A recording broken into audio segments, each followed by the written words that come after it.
Are you ready for good talk? Of course you are. Coming right up. And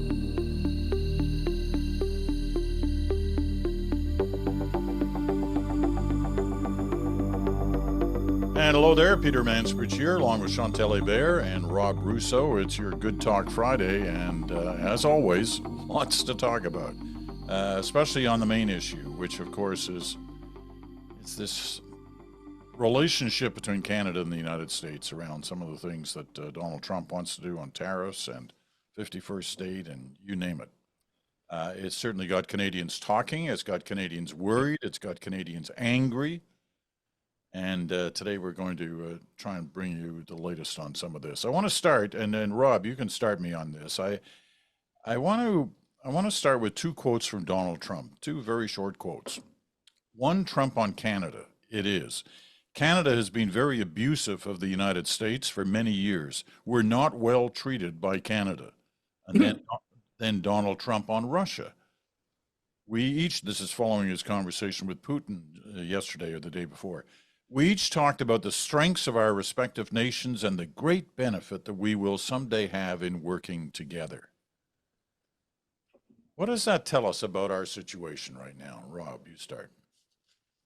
Well, I think it tells us that, like Alice, we are down the rabbit hole and through the looking glass, and the rules-based order that was created by the United States following the Allied victory in Europe over the Nazis in 1945.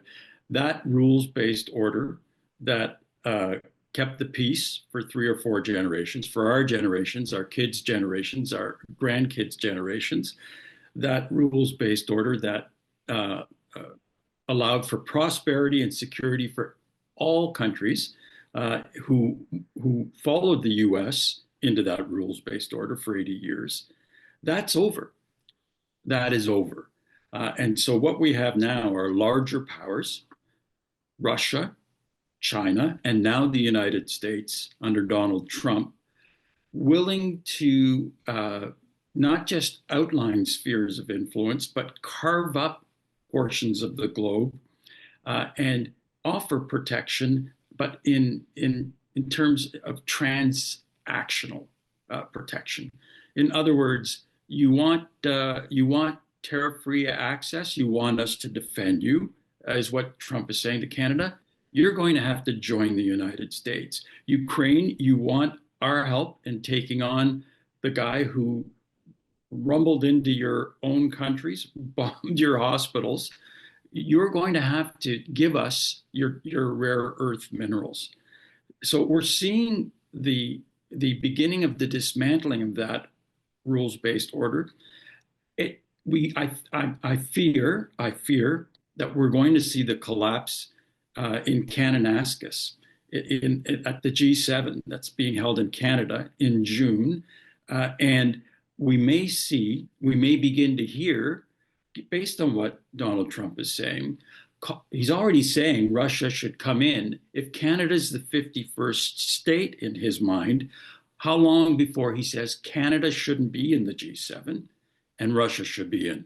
That's what we're facing. We will see the collapse in full frontal absurdity at Kananaskis. Chantal, what do you make of that? I don't disagree with any of that, but I'm going to go for the optimistic take on this.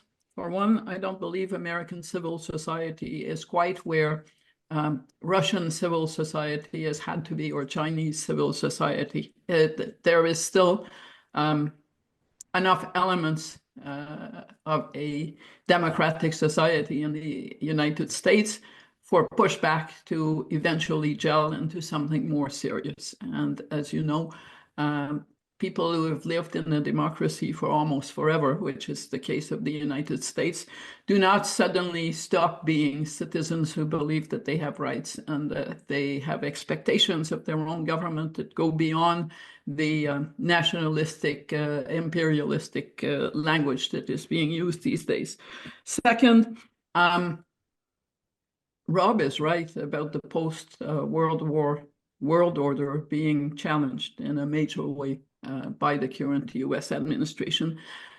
But World War I and World War II may have been, in the end, won with American participation, but there were other people fighting who held that fort for 3 or 4 years. So the world is not a defenseless place where America stands as the winner-take-all participant. The last few wars and I'm curious when I hear President Trump talk about Gaza and building hotels there and emptying out the place, I'm reminded that he seems to have forgotten that the last few wars that America got into, Vietnam, Afghanistan, Iraq, were not military success, and they were not fought on the ground of sophisticated opposing armies. The same can be said about Russia and Ukraine. So there's this helplessness sense out there because, and with good reason, because it's focused on leadership, and it's also focused on language and the kind of things that Donald Trump has been throwing around. But at some point, the talking will have to turn into walking. So I'm curious to see the Trump administration hold Greenland, Canada, the Gaza Strip, and the Panama Canal, and American public opinion saying this is great. We're on side with this. I'm not saying it's going to be easy. I agree about the G7. There are voices in this country that are calling for Canada to tell President Trump to stay home. I don't believe that's going to happen. I also see the invitation to Russia to join. It may be that if that happens, it's going to turn into a G2 summit taking place, maybe not in Canada, because I don't believe that other members of the G7, especially the Europeans, are about to say, great, let's have Putin at the table in the current circumstances. But at some point, citizens, be they in the US or elsewhere, have to take responsibility for standing firm on the principles of that so-called world order. It cannot be just something that is dictated by someone in the White House who just got elected for 4 years and can be taken down while everyone watches and says, oh, this is terrible. There are things and principles that people can stand behind. Of course, if everybody goes home by saying this is the end of that, it will happen. Well, let me pick up on that because the issue is those other countries. What are they saying?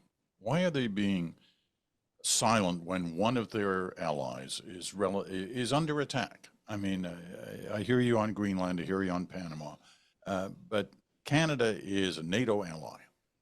Canada is kind of at the forefront of those other countries, and here he is openly saying he's attacking our sovereignty. He's basically we have not been. By the way, we have not been attacked. And if I were in Europe and I were a European leader, I would worry more about Ukraine and what he's saying about Ukraine and Russia than as war of words on Canada. Maybe somehow our allies assume that we are tough enough to respond to a war of words. Maybe, because that is what it is. Okay, let me use your European comparison. I mean, let's say one of the European countries started talking about absorbing either all or part of their neighbor. They would be saying something about that. All of them would be saying something about it.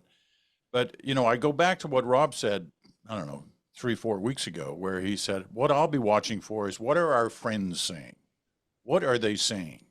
I'm not. So you have to ask Rob, because I'm not saying. I didn't say we'll be watching for. They seem to have more than enough on their plate that is more serious than what Donald Trump muses about. Okay, fine. We have not been attacked. The U.S. forces haven't been massed on. You know what I was talking about. But the reality is that we have been attacked economically, that as a result of what he's saying and what he continues to say about Canada, about our sovereignty, there are billions and billions and billions of dollars that remain on the sideline and will remain on the sideline. And whether or not the tariffs are applied, Canada's economy, we can hear the gears seizing up, grinding to a halt. Investment is not being made at the same rate as before. Governor of the Bank of Canada said that earlier this week. It's already having a material impact.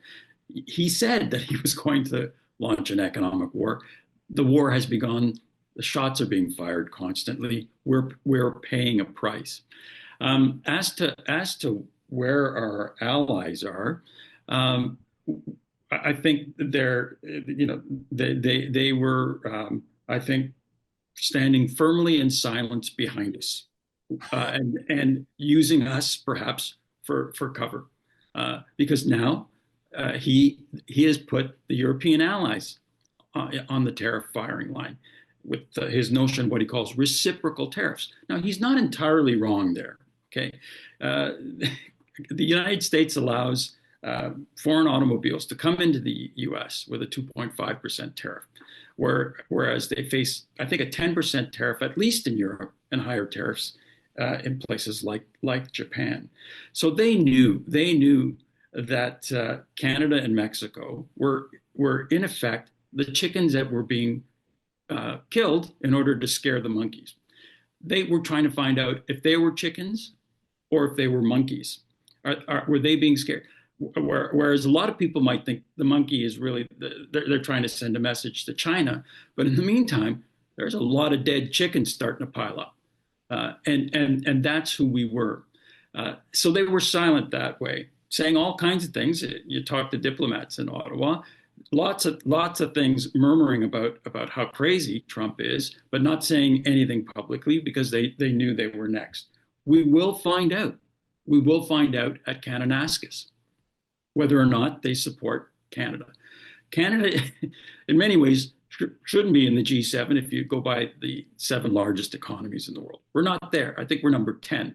And the only reason we got in was because Helmut Schmidt, I believe, was a very good friend of Pierre Trudeau and thought that the Europeans needed a counterweight to the dominance of the United States of the organization. And they wanted Canada to come in because they thought that Mr. Trudeau was a like-minded leader. But we gain a great deal of benefit from being part of the G7. We got a great deal of influence out of that. I thought the United States gained something out of it. When you have a large area of the world that you're looking for, you want your backyard to be okay, to be a place of peace, and you want a good fence with your neighbor there, but you want that backyard to be tranquil. And we were a very good backyard for Canada. We have let our responsibilities slip. But yes, Chantal is right. The foreign adventures, the United States wars since 1965 in Vietnam have gone badly. But since 1965, in effect, the United States has begun withdrawing from its role as the guarantor of peace and security because of the bad experience in Vietnam, accelerated through the Second Gulf War, and then another taste of it in Afghanistan. There's a great deal of support for the United States doing what Donald Trump is bringing to a close. And it happened through Obama, withdrawing from its role. What I'm not sure there's a great deal of support for is the United States doing what he said he was going to do in his inaugural address, expanding its territory beyond the realm of its own borders, whether by military force or economic force, to, in effect, bully, intimidate, if not subjugate, its neighbors and its allies. But economic wars, like real wars, have a cost. In real wars, they're counted in body bags. But the body bags are on both sides, ask the Russians.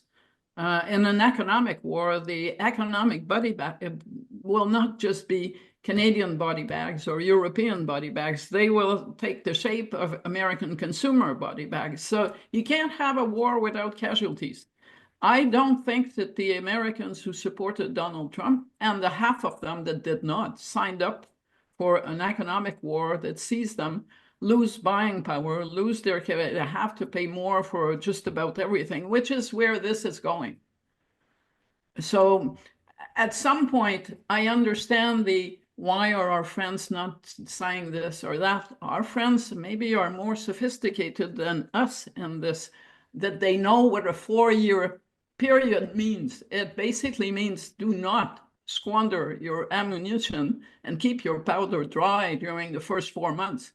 Because if you can't do that, you're going to be dead before the second year is up. Let me throw let me throw this old quote back. This is a couple of 100 years old, but it's interesting this time. And listen, I hear what you're saying, Chantal, and I also hear what Rob's saying. But this quote, Samuel Johnson in the 1700s, in the end, we'll remember not the words of our enemies, but the silence of our friends. We'll see whether that plays out on this. It's 4 years. Yeah. We're in month 2.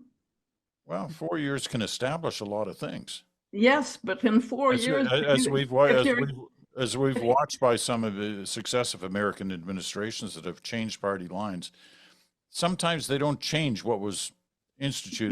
No, that's not what I'm saying. I'm saying if you're a good general, you wait for the enemy to put all his soldiers on the field before you engage. You don't put yours out, especially if you've got less. On month 2 of 4 times 12, 48 months. But this battle, whatever it is, will not be won or lost by July 1st. It's a long operation, and you shouldn't squander your capacity for impact with words in the second month. It's not been a month since the inauguration, people. Which tells you the breakneck speed at which he's going. Mm-hmm. But that's okay. Yeah, but I agree. He doesn't have time on his side. That's why he figures. But that's okay.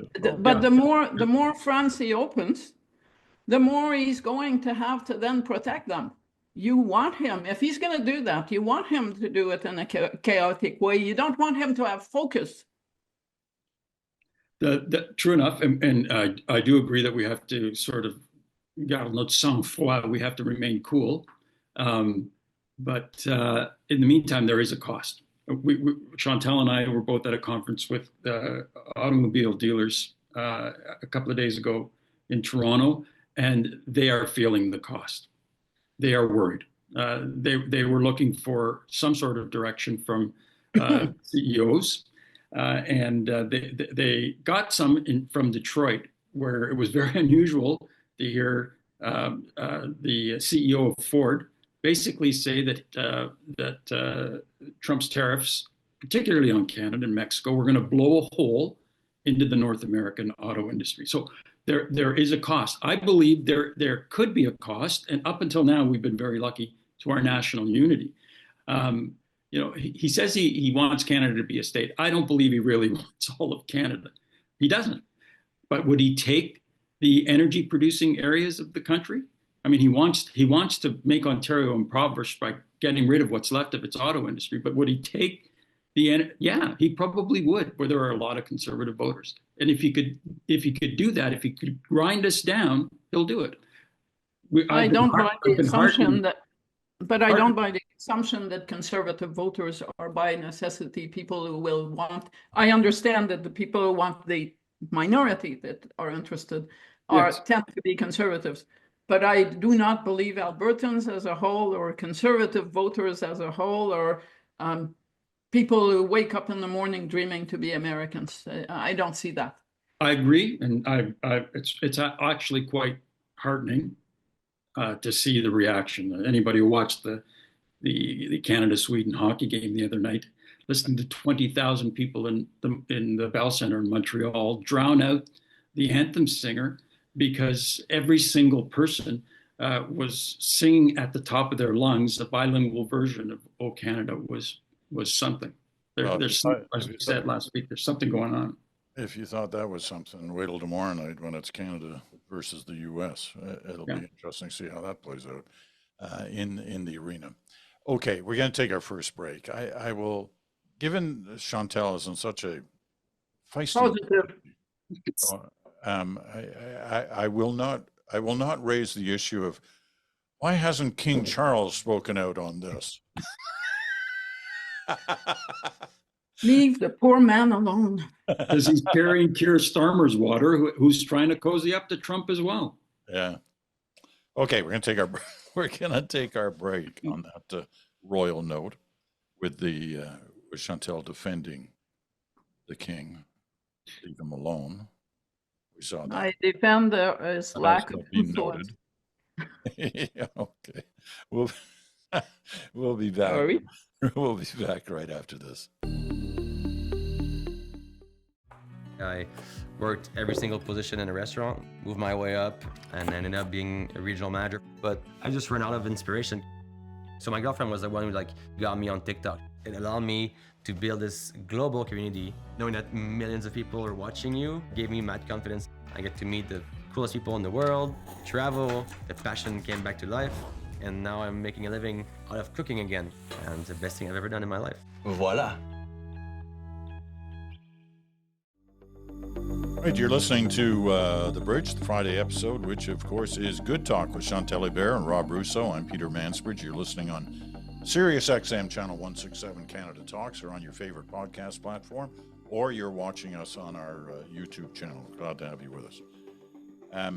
Okay, let's deal with the political landscape here at home, exclusively at home now. Much of it having changed, if not all of it having changed, as a result of this issue with the United States.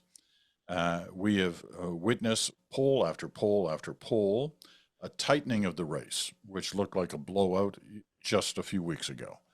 Now it looks much more competitive between the Conservatives and the Liberals. How worried are the Conservatives, Chantal? Well, as a Conservative friend pointed out to me, you do not endeavor to fill the Rogers Centre, probably the largest venue in the national capital, with 5,000 people on a wintry February day, that's tomorrow, when you're not worried. It is a tremendous logistical effort to bring 5,000 people together, especially when many of them will come from out of town, because there is today, Friday, a national caucus meeting, not terribly popular with everyone, by the way, because it is Valentine's Day, and you tend to want to be home. But you don't wage that kind of effort unless you need some event that the media, and in this case, the press gallery, because it's Ottawa, will have to cover, cannot ignore. Unless you really want to get yourself back in the frame and possibly pivot to a speech that brings you back in the conversation. Pierre Poilievre has been trying to get back in the conversation over the US, the Canada-US file, which has become, at this point, the only topic of conversation. But he's been doing it in bits and pieces, in places that are certainly nice venues, probably more so in summer, like Iqaluit or Winnipeg, close to your heart. But that doesn't get you the kind of attention that you get if you hold a major rally in the national capital, and people who cover politics on a daily basis have to cover your speech. So I believe that tomorrow's speech by Mr. Poilievre will be the beginning of a new chapter in the pre-election alignment. I don't know what he's going to say. I know some of the things he tried did not work as well as he might have hoped outside his base. Going after fentanyl sellers with jail terms that go on for life came across as saying Donald Trump is right, we have a major fentanyl problem, saying that he would cut foreign aid to pay for the northern defense of Canada and the Arctic. It doesn't measure up, but coming on the heels of the United States walking away from international aid, looked like Mr. Poilievre was cloning what had been happening in the US. So we'll see what the speech is like. But I did notice that for the first time in 2 years, I got a few press releases detailing what Mr. Poilievre had to say that didn't really contain many attacks on the Liberals. And that in itself is a bit of a shift. I think the Conservatives are coming to the conclusion that they will have to win this on Mr. Poilievre's own merits. and not just on whatever faults the Liberals may have accumulated over the past decade. Doesn't seem to be trotting out the Canada is broken line anymore, instead wrapping himself in the patriotism. Right.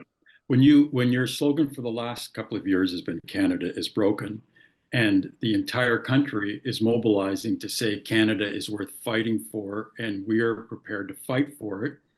And one of your esteemed predecessors as Conservative leader and the last Conservative Prime Minister is saying, I would be prepared to impoverish Canadians in order to protect the sovereignty and independence of Canada in the face of a US threat, and winning plaudits for it. Winning plaudits for saying that he'd be prepared to for us to eat thinner gruel for a while. What does he really mean by that? And it's Stephen Harper we're talking about. Yeah. When he says that, what is he saying? Well, what he means is that we are all going to have to accept a certain degree of economic pain. And Mr. Harper is saying that pain is it could become acute, but it's worth the price of our freedom. It's worth the price of our independence. It's worth the price of our identity, that Canada is worth fighting for. And even Mr. Poilievre is in his changing of message. I mean, just in the last 15 years or so, we've had, because people's attention spans aren't what they used to be, you look at the lectern, they always try to have a snappy message on the lectern. The message on the lectern in front of Mr. Poilievre has always been, for the last year or so, axe the tax. The message on the lectern in the last couple of weeks has been Canada first. How is he ending a lot of his speeches? Canada first, Canada last, Canada always. No matter what you say, Peter, I did not cover the last election where that was a slogan. That was in 1911, I think, Wilfrid Laurier, a liberal saint. He's reached into the magic bag of a liberal saint and come up with the slogan to end his speeches that way. That is telling us again that the ground, there's been a seismic shift, a tectonic shift in the political plates underneath the ground in Canada, and it's a very, very sort of a clarion signal that he's had to change his message. I think it's been more than 10 days now since he talked about the border. And I was always mystified by it. And I did get into some disagreements and arguments with some of my conservative friends who thought that we needed to do and show more about the border because that was what was going to resolve our dispute with Mr. Trump. It was confirmed this week in some reporting by our national security agencies that Canada and the US, there is a problem at the border. It's the US that's the problem, that the United States is a net exporter of drugs, a net exporter of guns, a net exporter of crime, and a net exporter of migrants northward. They're the problem. They're the problem. Do we need to get our own house in order? Of course we do. Do we have a fentanyl problem? Yes, we do. And do we want to resolve the tragedy that is ravaging, thousands of families across Canada? Yes, we do. But the problem is south of the border, and I keep hearing the thundering baritone of Derek Burney saying, who is telling the Americans to look after their own interest? What is Canada's interest in hardening the border? Why aren't we asking them to do something about what's coming northwards? And are we? I mean, they're obviously we're not hearing that coming out of the mouths of any of the ministers in public. But do you think they're doing it in the in the various meetings that they're having?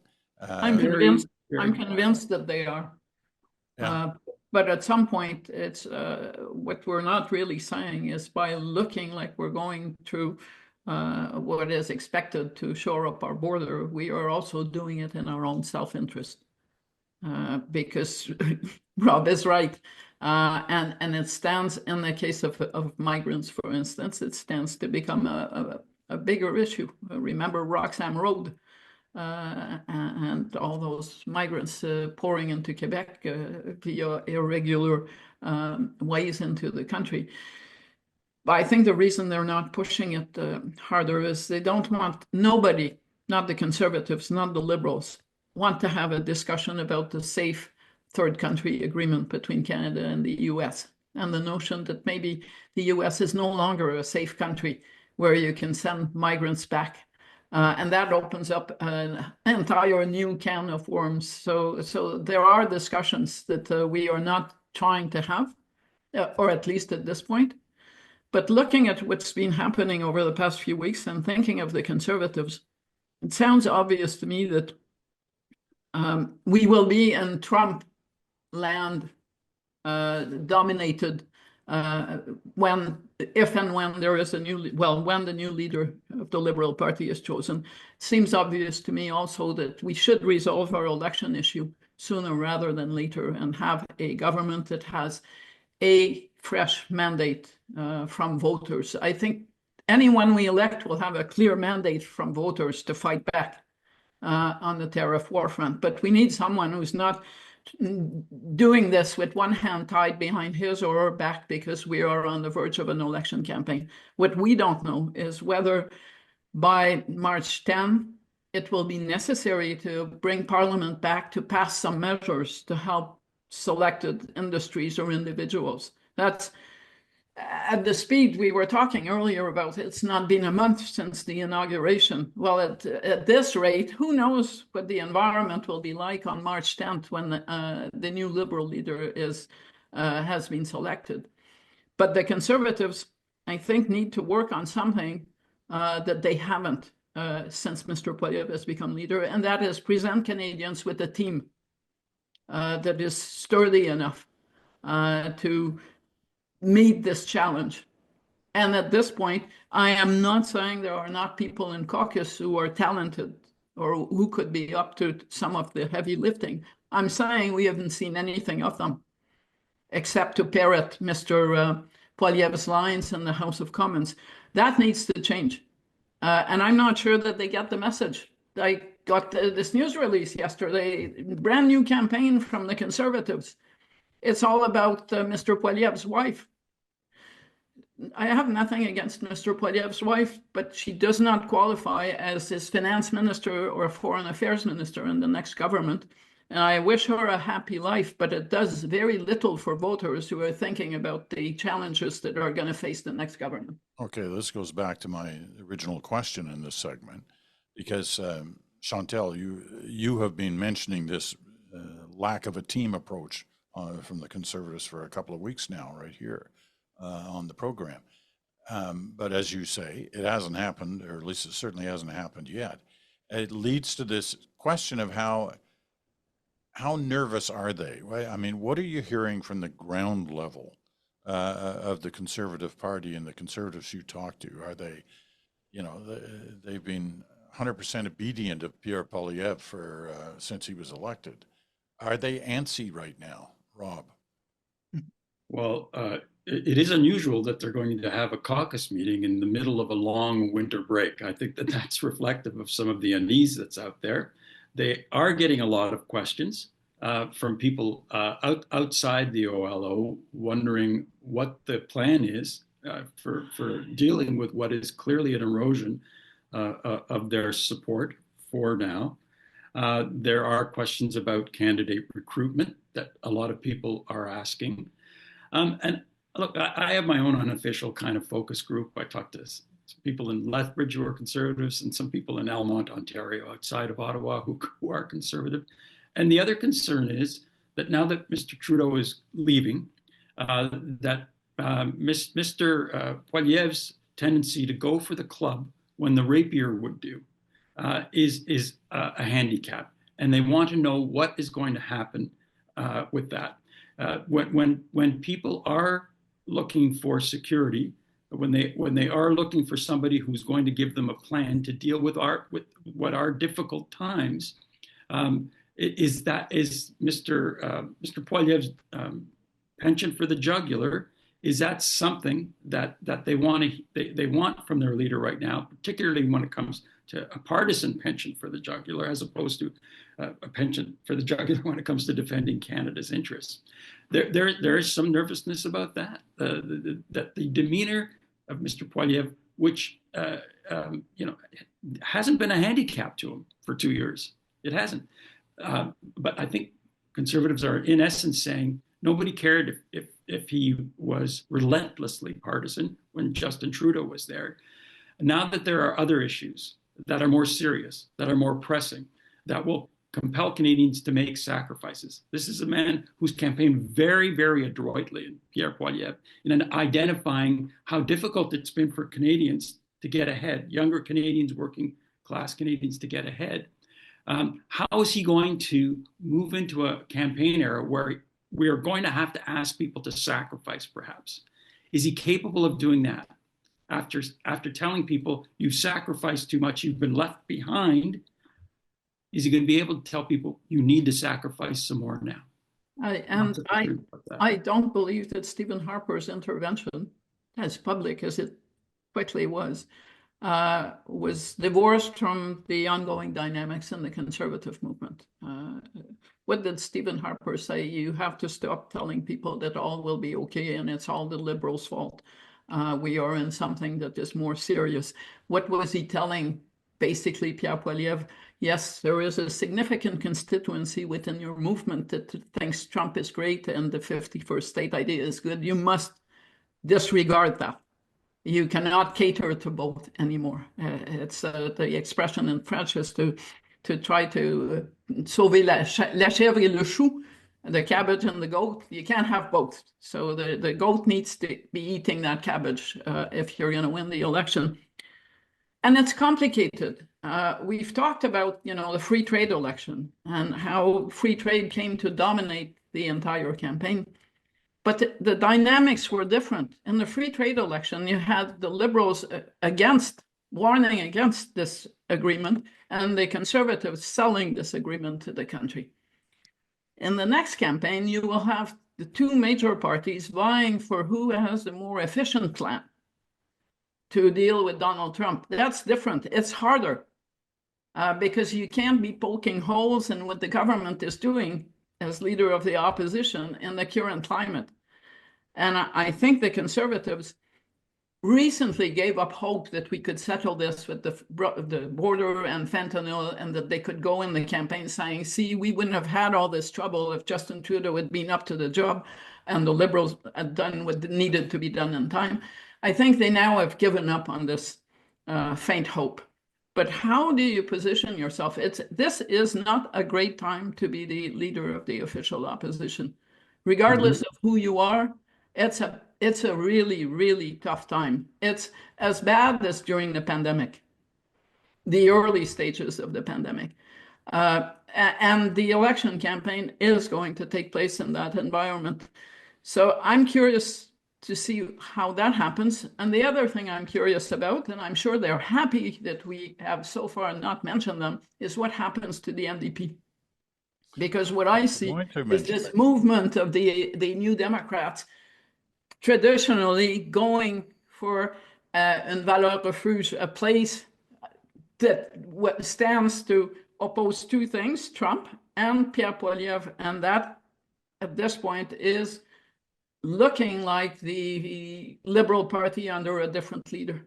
I actually was going to raise that. I was going to save it a little bit later, but let me do it now. I don't know whether you noticed last night, in the Ontario provincial election, there was an interesting move last night on the part of an NDP candidate in one of the Toronto ridings who decided, you know what, I can't win here. I'm a third place at best. I'm going to drop out, and I'm in effect going to support the Liberal against the Conservative because we have to stop the Conservatives, was her view. Now, that you don't see that happen often in the middle of a campaign, but she did it just in time to have her name withdrawn from the ballot. And you wonder, you look at that and you go, at the same time, you're looking at polls that are showing a diminishing NDP vote on the federal side as a result of everything that's been going on these last few weeks. Whether that's going to be the beginning of something, whether you could see that play out again elsewhere. Yeah, there's been one Conservative majority government in the last 30 years. And when did it happen? It happened in 2011. And what was necessary for that to happen? You had to have the NDP be very, very robust. That was the year 2011. Stephen Harper won a majority government, and Jack Layton formed the official opposition with what was called the Orange Wave. In order for Conservatives to finish first in a lot of ridings, there have to be tight three-way races that allow the Conservatives to come up the middle and win ridings they normally wouldn't win with 33, 34%.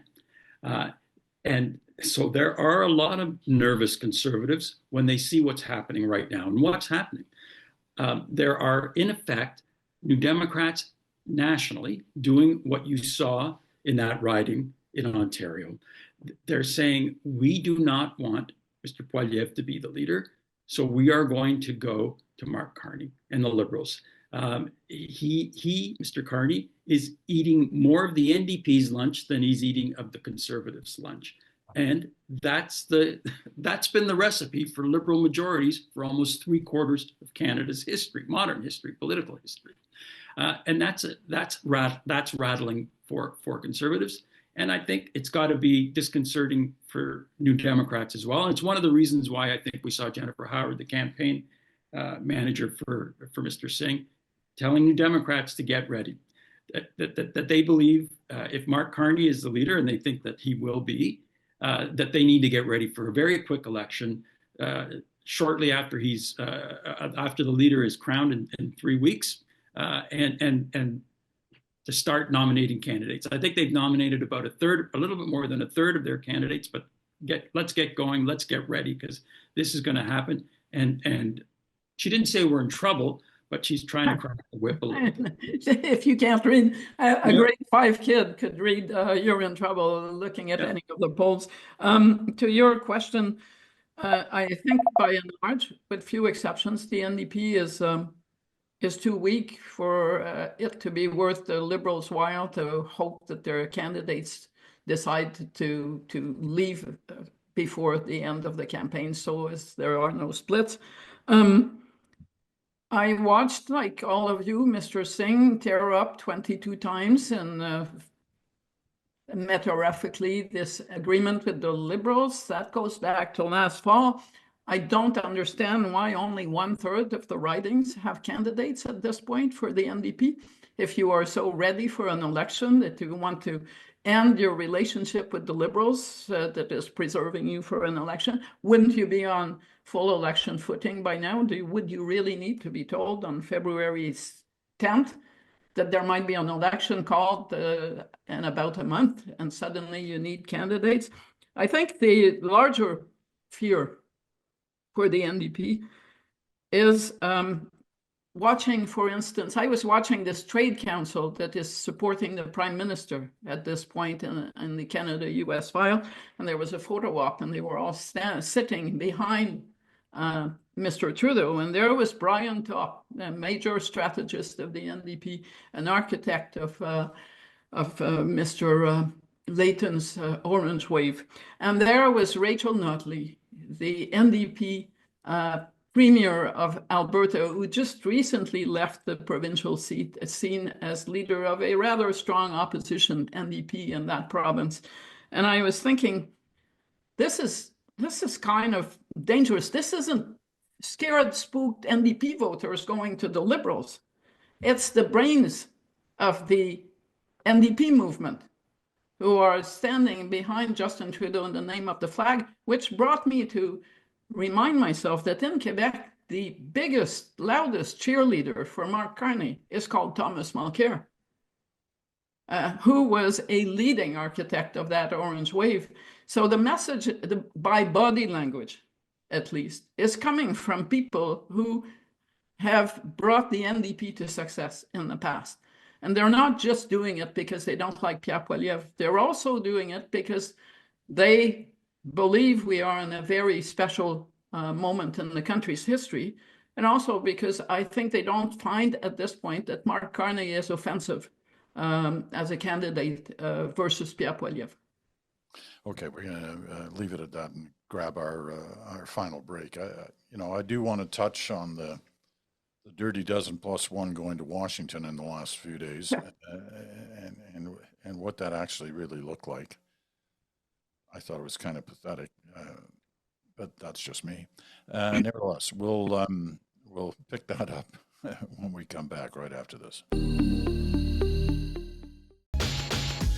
Spark conversation, spark engagement, spark action, spark advocacy. And welcome back. Final segment of Good Talk for this week. Chantal and Rob are here. I'm Peter Mansbridge. Glad to have you with us. Okay, so the 13 first ministers, that's the provincial premiers and the territorial leaders, went to Washington this past week and trotted around up on Capitol Hill, at the embassy, and at the White House. They finally got to the White House as well. Their target, of course, is Donald Trump. They never got to meet Donald Trump. In fact, I think the closest they got to Donald Trump was, I can't even remember the guy's name, basically a nobody, an assistant deputy, something or other, who talked to them and listened to their concerns about everything from the 51st state to tariffs. Was that trip a bust, or did anything really happen there of consequence? It just looked like bended knee stuff to me. I don't know. Rob, what was your take? Well, I'm going to give them their due initially, okay? I was 8 years in Washington, and the number of provincial premiers who got past the west gate of the White House to go into the White House during my 8 years there, I could count on the fingers of one hand the number of times. I don't remember it happening, okay? So they got past the gate, they got into the West Wing, and they might not have met with senior staffers, but you know what? Like any time you can get into the White House and talk to people who will be forced then to write a report and send it to Katie Wiles, Susie Wiles, the leader of, or the chief of staff to Donald Trump, and have her report something to Trump. It looks like an achievement, and it is on the face of it. But you could have just passed a note to the tour guide, and right. No more tours, unfortunately, since 9/11. They kind of changed the tours that way. But so you take that moment, and you accept that you spent 85 grand US, and if you're Doug Ford in particular, and you're in the middle of a campaign, it might not be a bad spending of you could probably do worse for your 120,000 Canadian in terms of a campaign moment if you're Doug Ford. But if you're going to take the modesty of that moment, you've got to take the humble pie too. And the humble pie that was crammed down their throats by the deputy chief of staff was, you can say all you want, but that's not going to change the President Trump's mind about where he sees Canada's future, which is as part of the United States. I think the real meeting that got a lot less attention, that we all should have paid more attention to, was the meeting between Dominic LeBlanc and Mr. Lucknock, who was the Secretary of Commerce, who, even though I don't think he's confirmed yet, is really, along with Peter Navarro, playing a huge role in remaking the world, the rules-based world order we were talking about before. That was the real important meeting. I don't think it was a complete failure or an embarrassment. I think it was an achievement to get through the gate, but let's be modest about what that is, and let's accept the brushback we got from the White House when we came out. Okay, Chantal, you get the final word. I thought it was a fairly bad political theater, and it distracted from the more serious business that was going on between the Minister of Finance and a vis-a-vis that actually does have the ear of the president. If I understand Rob adequately, he would give the Oscar for Best Supporting Actors to the premiers who acted as a backdrop to Premier Ford's re-election campaign. That's it. That's basically that $85,000 was well invested in a re-election campaign, but I don't think it advanced the issue. Imagine if the governors of the Great Lakes, with whom we have a lot of relationships, economic and otherwise, showed up together in Ottawa on a major issue on Parliament Hill. And someone said, you can go to the Prime Minister's office And there they were met with the press secretary and some other staffer. It would be a major insult.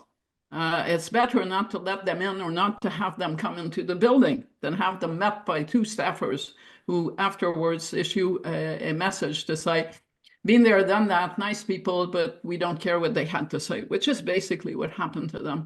So if that's going to be the response, maybe you do not want to court that response by going in the White House. But they got nice selfies, I'm sure, out of it. Yeah, and it does reflect as well the reality that premiers are playing, I believe, not just an extraordinary role, but a role that, again, doesn't benefit the unity of Canada. I understand that they all believe in Canada. I understand that they don't want to be part of the 51st state. But I say over and over and over again that they represent regional interests, their own interests. And it was a glaring example of the void we have at the top, whereby the Prime Minister of Canada has trouble getting a phone call, let alone an invitation to the White House. Of course, that's undermined by the meeting that Dominique Leblanc held with his vis-a-vis. If we had a leaderless government that is absent, Mr. Leblanc wouldn't have been in Washington meeting an actual real player. So, but Mr. Trudeau was asked this week if he would like to meet with the president at the White House, and he said he would. The invitation has yet to be issued. Well, that's okay, I think, for Mark Carney and Chrystia Freeland. They both feel that if anyone's going to be meeting with Donald Trump, it can wait a few weeks. Yeah. Okay. I mean, I listen to all this and I go, my God, no wonder Canadians are worried and they're angry and they're as they should. As they should be, but they're also looking for some sign. Like the LeBlanc meeting, good for him. I'd like to know what happened in real terms and whether it's accomplishing anything. There's no doubt LeBlanc has been at the head of this file for the past month. He's been doing lots of meetings, whether they're virtual or whether in real time. There's an air bridge, Peter. It is constant. There are cabinet ministers going down there on an air bridge every single day. And I do think they're making yards, but the United States has got a bunch of doomsday clocks going. You know, all those James Bond movies that always, yeah, that's what's going on. They've set doomsday clocks. Yeah, well, they find doomsday because once again, 4 years, people. So, and less than a month. Okay. Maybe save the vocabulary. All right. I'm going to leave it at that. Another great conversation. Thanks to you both, Rob Russo, Chantal Hebert. We'll be back in 7 days. Take care of yourselves.